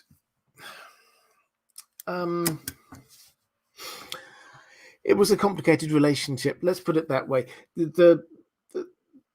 It's noticeable that Damon never challenged his brother in any way. He had moments when they had fights, they fell apart, but we know that Damon had huge amounts of opportunities. We know that he had contacts in the low life of King's Landing. We know that he knew assassins. If he hated his brother, when he himself thought that he was the rightful heir, when he had the gold cloaks at his back and he was the most formidable fighter perhaps in the land on the back of one of the most formidable dragons, he could have got rid of his brother and claimed the throne, and he never did that. He never even seems to have got close to doing that. So given what he was like, the only conclusion I can come to is, he did care about his brother. He didn't want to get his brother out of the way. So I think he loved him. They certainly seem to have been close as children. And as they grew up, the bond was still there. We hear about it in Fire and Blood from Viserys' perspective when he does talk about his love for his brother, despite everything his brother's done. And the implication is that is reciprocated.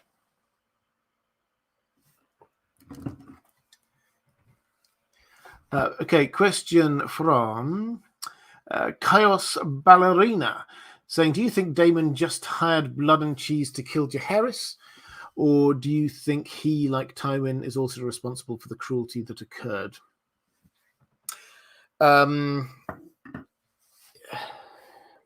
think he is responsible for the orders for what they did. So for those who are unaware, and just so you're aware, I tend not to do spoilers, but I will...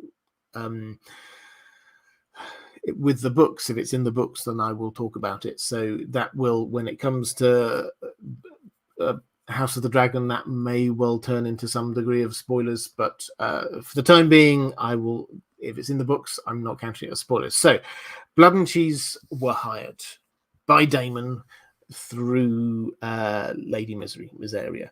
That much is reasonably clear. And they were hired to kill the equivalent of Lucerys, the equivalent of one of the king's children. That's where we're at.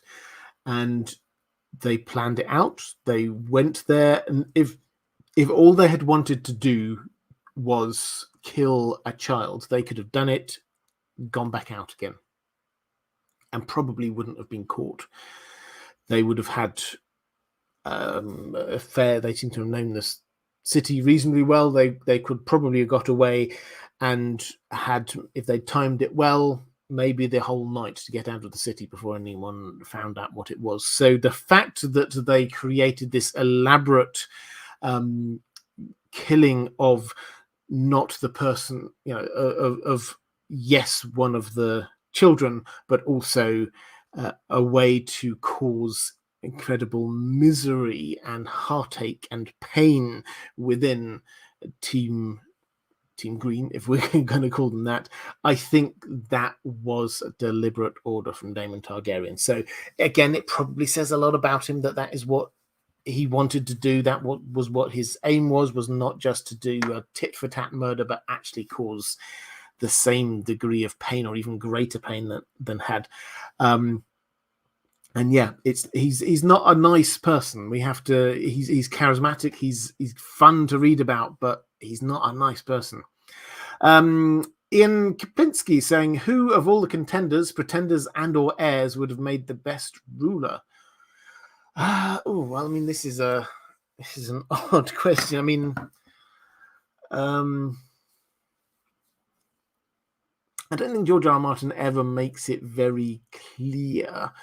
I think in terms of boring running the kingdom, one thing that he does make clear is Otto Hightower was actually very good.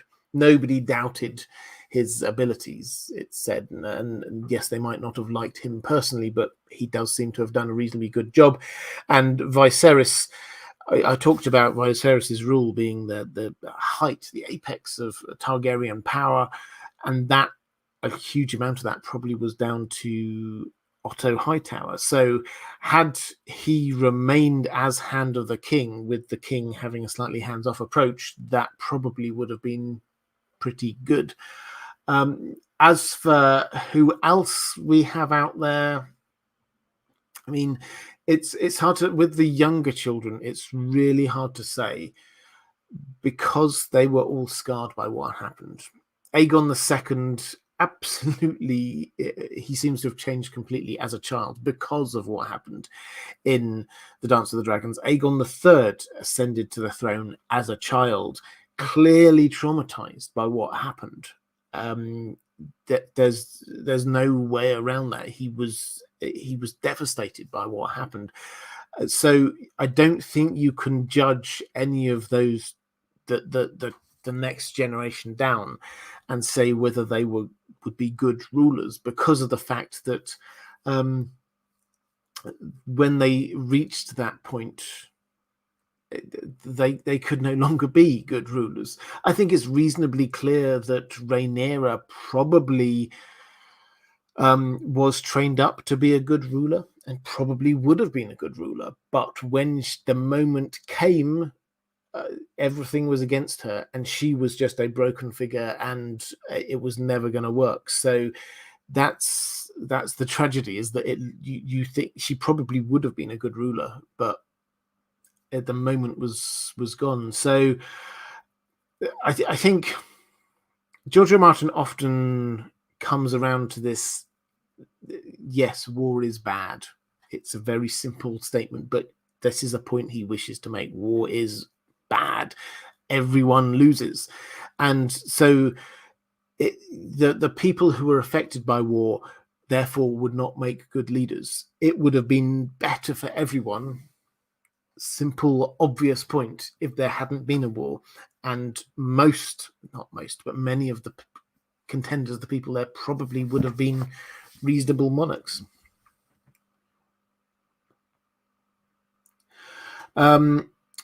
Question from Dan Rubos. Again, this is a slight digression, but a happy one. Hi, Robert. I have a question about when good Queen Alicent and Silverwing didn't get over the wall when she visited the wall. Do you think this had something to do with the magic of the wall? And are we going to see Daenerys having troubles crossing the wall?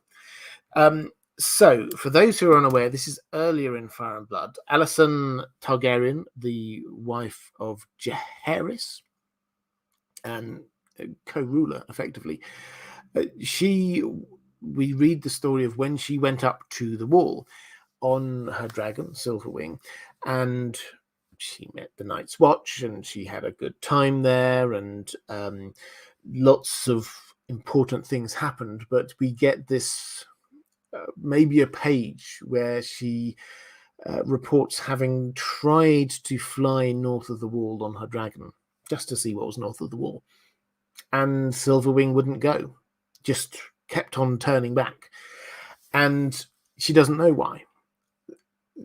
Which leaves open this question of why is it? Why couldn't Silverwing cross the Wall? The two options which seem to come up most are, is it because Silverwing saw something north of the Wall and was scared and didn't want to go? I don't think that's likely. Partly because the others weren't really moving at that point, and partly because if you're a dragon flying that high, are you really going to be scared of something all the way down on the ground? I don't think so. But what seems far more likely to me is that there was some kind of magical barrier there. We know that the Wall is magical. We know that it's so magical that Melisandre, her magic is boosted by its proximity. She calls it a hinge of the world. This seems massively magical. We know that magic you don't seem to be able to cross things. Magical things don't be able to sort of cross there. Jon can't feel Ghost on the other side of the Wall when they're separated by it. It makes sense, therefore, that Silverwing can't come across. So, and we know that there are spells embedded in the Wall, in the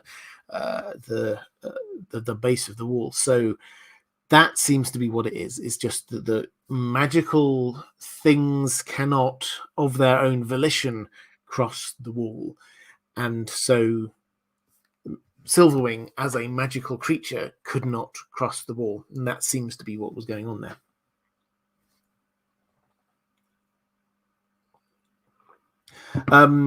Mark Shees is saying, probably just because he saw the Wall and thought, that's a lot of ice, it must be cold, don't want to go there. Yes, Silverwing did not like the cold. We read that as well. Silverwing sort of like huddled up against the cold when at Castle Black. But there's not the Wall doesn't sort of create, that bit's too cold, this bit's just about right. It's not that clear. Douglas Olson saying, can they just fly around? Quite possibly. We've never really seen that. So the second bit of Dan's question, would Daenerys have problems? I think Daenerys would have problems crossing the Wall. I think it's open for debate whether Dany ever goes that far north in the books. I don't think we're far enough into the story to know yet whether that's the case. The episode in the show when she went north of the Wall, it's very clear. It's probably my least favorite episode of the entire TV show, to be honest. It was made very clear this episode was a creation of the showrunners. That wasn't a George R.R. Martin thing. So it's not that this is one of the things that George R.R. Martin told the showrunners, Dany has to go north of the Wall. This was a thing that they themselves made up. Kais Ballerina saying, final Nettles tinfoil. Is she possibly Daemon's bastard? Why would a power-hungry Daemon defy the Queen for her? And secondly, the possibility of sheep stealer eggs in the Vale. Yeah, it's possible. So the second bit, the sheep stealer eggs. Yes, possibly. This is one of several places that if there are some dragon eggs that the maesters haven't got their hands on still in Westeros, that's one of the places that they could be. We don't know. There's no evidence for it. There's no evidence against it, but it's possible. I tend to think that it won't play a part of this story either way, so we won't hear about them. As for the possibility that she was actually Daemon's child, Daemon's daughter, this is the other possibility. I mean, I've talked on the assumption that they were lovers. That's the assumption that Fire and Blood goes down.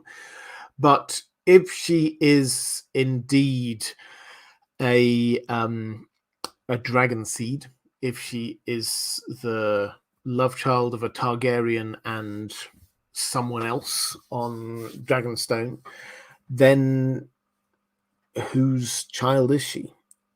Now, we don't know, is the short answer. Could it be Daemon's? Well, we do have the kind of mirror with Corlys Velaryon, who clearly two of the dragon seeds were his children.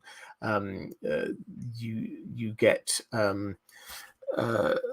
him going to great lengths to protect them, and he fell out with Rhaenyra because of what her wanting, effectively writing death sentences for them. So we do have that, and there would therefore be an echo of that with Daemon. But all of the hints that we get is that they are lovers. It's possible that that's what it is. We're not told it. I don't think that he would be ashamed of it. So I don't think there's any reason for him to particularly hide it. And indeed, it would probably take a load of the heat off of him if he just said, you know what, this person is not my lover. This person is actually a child I had from before I was your husband. I think that would be an easier way out of the situation for him. So I think the evidence suggests that they were lovers rather than related, but I don't know. They could have been related and lovers, as is the way with Targaryens. Okay, that's the last question I've got from my patrons for this. So I'm going to now take some questions from the chat. Real YT saying, does anyone know the two people he recommended for the Wheel of Time reviews and analysis? If he is me, then I will happily recommend. I think the two people I've recommended in the past are the Dusty Wheel and Daniel Green, both of whom I would definitely recommend. Also, Unraveling the Pattern is another I come across more recently. I would heartily recommend any of them for breakdown analysis of Wheel of Time.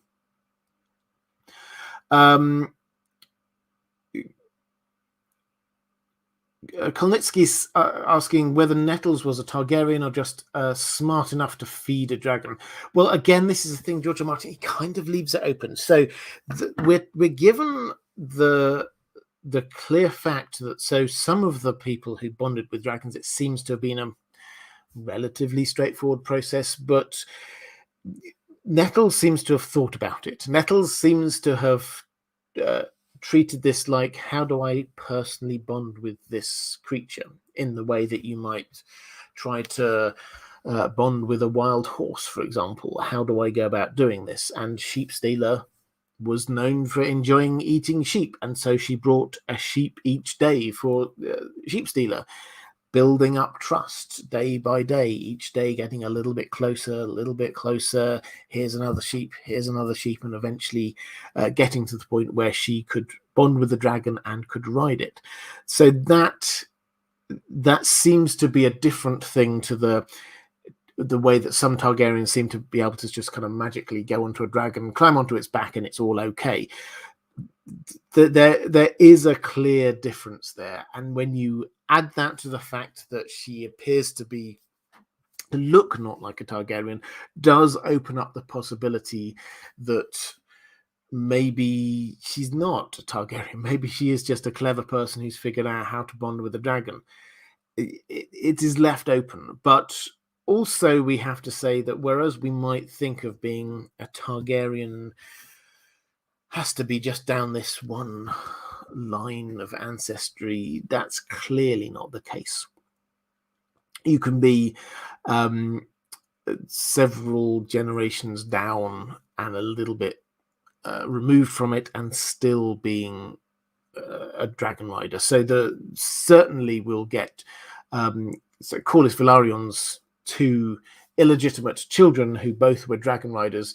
He was not a dragon rider. And their mother, therefore, won't have been a dragon rider.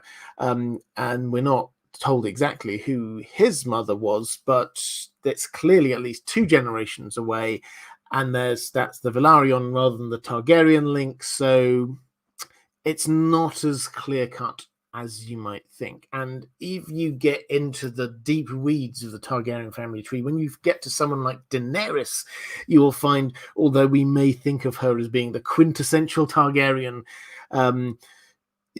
actually she's at most an 8th Targaryen.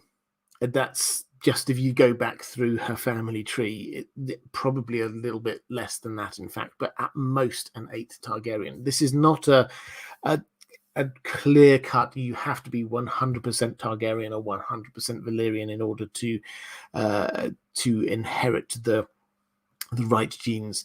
So could Nettles have been someone who was 3, 4, 5 generations distant from the Targaryens, but did have a Targaryen somewhere in her ancestry? Yes, and very probably that was the case. But it does. One of the things I keep on coming back to is that, as well as George R. R. Martin dropping that in, he is just telling us, in order to ride a dragon, you don't have to look like a traditional Targaryen. Jon Snow does not look like a traditional Targaryen, but I'm pretty sure he will ride a dragon at some point.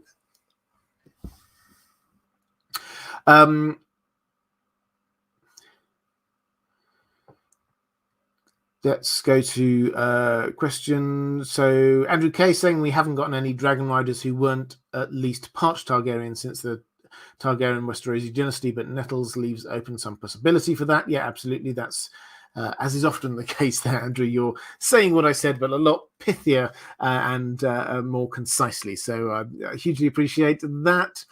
Carl Karsnark saying plenty of non-Targaryen characters seem to have affinity with dragons. If it were only Targaryens, the Targaryens would be absurdly overpowered, therefore less interesting. Yes. Caius Ballerina saying, did you ever come up with an idea of what Lady Milnario is up to in Norvos? I missed last week for Thanksgiving. I don't think I did. Sorry, did I say I was going to do that? I do apologize. I will try and do that after this live stream, and then I'll put something out either on Twitter or I'll mention that next time. Apologies if I promised to do that and failed on that one. Marcus Targaryen saying Rhaenyra's children didn't look like Targaryens but were dragon riders. Yep, absolutely good point. Ian Kaplinsky saying, off topic, does Jaime Lannister have another on-screen king killing in his story? I don't know about king killing, but I think he is still the favorite to be the person to kill Cersei at the end of it all, which makes him perhaps a queen killer. I don't know. So I think, yeah, his arc is. I'll go down this digression on Jaime. His arc, I think, we a few years ago, as a community and a Song of Ice and Fire community, rather glibly, I think, assumed that Jaime's arc was a kind of a redemption arc. It was going in a good direction, and it would carry on going in a good direction, which is fair, because that seems to be what we've had in the books. That is the trajectory he's going on. But that doesn't mean that he's going to carry on in that direction. He may change towards the end of it. That was where the show went, was that he seemed to be going on a really good route, and then suddenly he backslid at the end. It's possible that he goes that route again. Will he be killing any more kings in this? I think for me, the greater bit for his arc to work really well is not so much for him to be doing any more king killing, but get the recognition that what he did while it was breaking an oath was actually a good thing. He was saving hundreds of thousands of lives, killing Aerys II just before he was about to kill the entire population of King's Landing was a good thing, because through all of his life he was vilified for that. And actually, this is one of the things that in the TV show I thought I was geared up for them to do what I wanted them to do, which was when Brienne was there. If you remember the scene on the TV show, I said this was a bit of a digression, but I'm going with it. If you remember the scene at the end of the show, when Brienne is there in the White Tower, and then she finishes writing up his entry in the White Book, in the book that the King's Guard get their write up in, and I thought we can read what she wrote there. I thought she was going to write, because she knew, I thought she was going to write that actually it came to light that what he was doing in killing Aerys II was saving hundreds of thousands of lives, so that in perpetuity, then his name would actually be respected, because in his life he only ever got grief for that, he only ever got judgment for that. And I would have loved in his death for him to be given the respect that was due for a great and noble act, but they didn't do that on the TV show. As I say, long digression, but for me that's the real arc that he has to end on, rather than his own personal moral arc.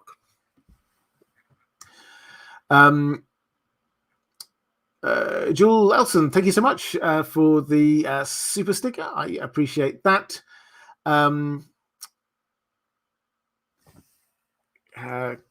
Checking through, there's any other questions? Wesley Mon saying Nay Bliss is very good as well when it comes to Wheel of Time. Yes, I will happily give a shout out to Nay Bliss. I met a few of these people actually when I was at the premiere of the Wheel of Time.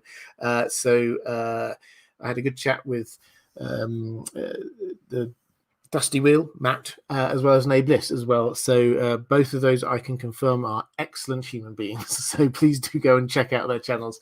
And if you do go there, say hi from me. The real YT saying, my opinion is that Jaime will never be seen as a good person for killing the king. It may be so. But yeah, I don't know. Okay, I think with that, I will draw this one to a close. Next week, what we're going to be doing on, just to give you a little look forward to next week. Next week, what we're going to be doing is we're going to be back in Middle Earth, and we're going to be looking at the third age of Middle Earth. This is the age of the story of the Lord of the Rings and the Hobbits. But we're not just going to be looking at those stories, we're going to be looking at the meta-narrative of what is happening, how what builds up to that, what happens in all that time, because there's 3,000 or so years of the Third Age, what happens during that period. As before, I'll be bringing somebody in with me to discuss this with, a new creator, perhaps for somebody that I respect within the Tolkien community. This is a thing that I'm wanting to do as we're building up to the TV show there, is to try and open your eyes to some people that perhaps you haven't come across before. I'm all in favor of encouraging other content creators, particularly smaller content creators who I think are good, deserve a bigger audience. So please do come and check that out next time. I just had another thing in the chat. Cuss Ballerina saying, picking up a question for Kelso Sunshine, saying real world influences for Daemon Targaryen, maybe Edward IV's brother George. Yeah, possibly. I don't know that character particularly well. I don't know if George R.R. Martin has talked about any particular influences. I will take that one away for next week, and I will come back, and if I can find George R. R. Martin talking about a particular influence, then I will let you know. But if you're watching this back a little bit later, appearing somewhere around here will be a link to other live streams I have done. Appearing somewhere around here is going to be a link to my Patreon, which is the best way to support this channel if you wish to do so. That's all for this week. Take care, everyone, and I shall see you again soon.